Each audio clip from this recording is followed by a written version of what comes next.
তিন বেলা খাবার দিতেছি, এরপর আর কি করুম?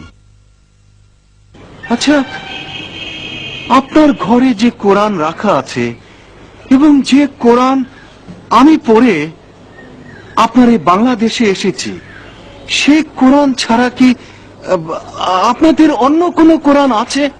কি বলছেন আপনি? আমাদের কোরআন একটাই, যার কোনো পরিবর্তন হয়নি। আমাদের কোরআন অপরিবর্তনশীল, যা আগে ছিল এখনো তাই আছে, তার কোনো পরিবর্তন হয়নি। প্লিজ আঙ্কেল, প্লিজ রাগ করবেন না। আপনাদের কোরআনে কোনো বিকৃতি ঘটেছে সেটা আমি বলছি না। আমি যে কোরআন পড়েছি নিঃসন্দেহে সেটি একখানা সুন্দর কিতাব, কিন্তু আমি সেই কোরআনটি দেখতে চাইছি যে কোরআন দিয়ে আপনারা আপনাদের জীবন চালনা করছেন।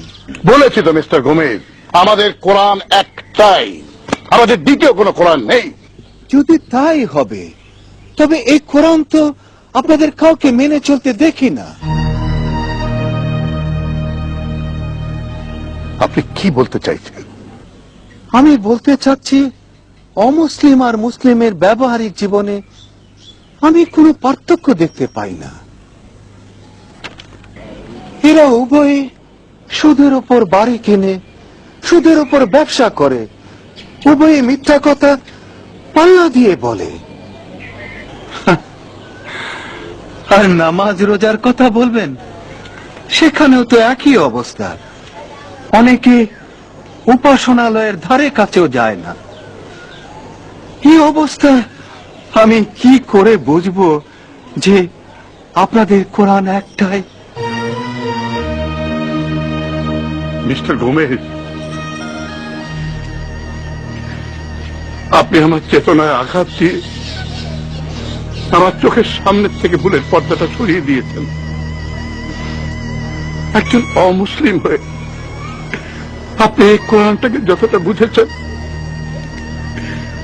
একজন মুসলিম হয়েও আমি তা বুঝতে পারিনি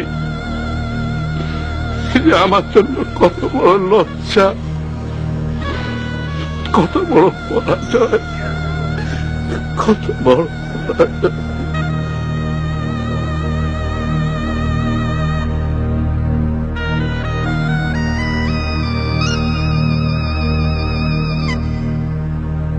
অবশ্যই তোমাদের কাছে আমার পক্ষ থেকে জীবন বিধান আসবে।